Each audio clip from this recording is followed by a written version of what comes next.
Everyone, আসসালামু আলাইকুম। তো নর কবুতরগুলোকে সব দেখাইলাম। এখন অন্য একটা ভিডিওতে মাদি কবুতরগুলোকে দেখাবো। এই যে সব, এই যে এই মাদিটা আমার বাসার একটা মাদি, কালেক্ট করেই ছোট কালে আনছিলাম।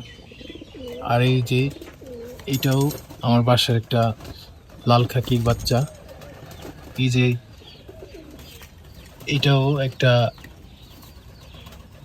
সুরমা খাকির বাচ্চা। এভরিওয়ান, এইটাও একটা লাল খাকি আর পাঙ্খি ফেট, একটা মাদির বাচ্চা চড়ুই পাঙ্খি ফেট। তো এটা আইসে আর্মি কবুতরের মতো, আর্মি বলতে পারেন, আর্মি কবুতরই। আর এটা হচ্ছে আমার একটা রেসার মাদি, এটা কালেক্ট করা একটা জাবরা মাদি। এটা হচ্ছে একটা কালেক্ট করা মাদি, লেজ ছিঁড়া মাদি। আর এভরিওয়ান, এটা হচ্ছে আমার সিলভার মাদি।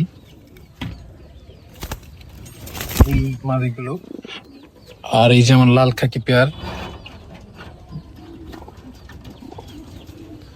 আর এইদিকে দেখেন বাচ্চাগুলো সব ডাকাডাকি করছে, ঘোরাঘুরি করছে।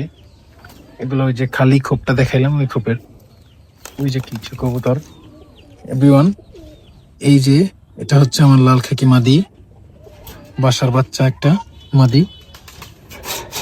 আর এই যে কালেক্ট করা নর, এইটা লাল খাকি নর চুইছাল। তো এদের সাথে আমি পেয়ার করে দিছি, শীঘ্রই ইনশাল্লাহ বাচ্চা পাবো, ডিম পাবো, ডিম বাচ্চা করবে তারা। তো এই কারণে এগুলো খাচ্ছে। এভরিওয়ান, ভিডিও বেশি বড় করবো না, ধন্যবাদ, আসসালামু আলাইকুম।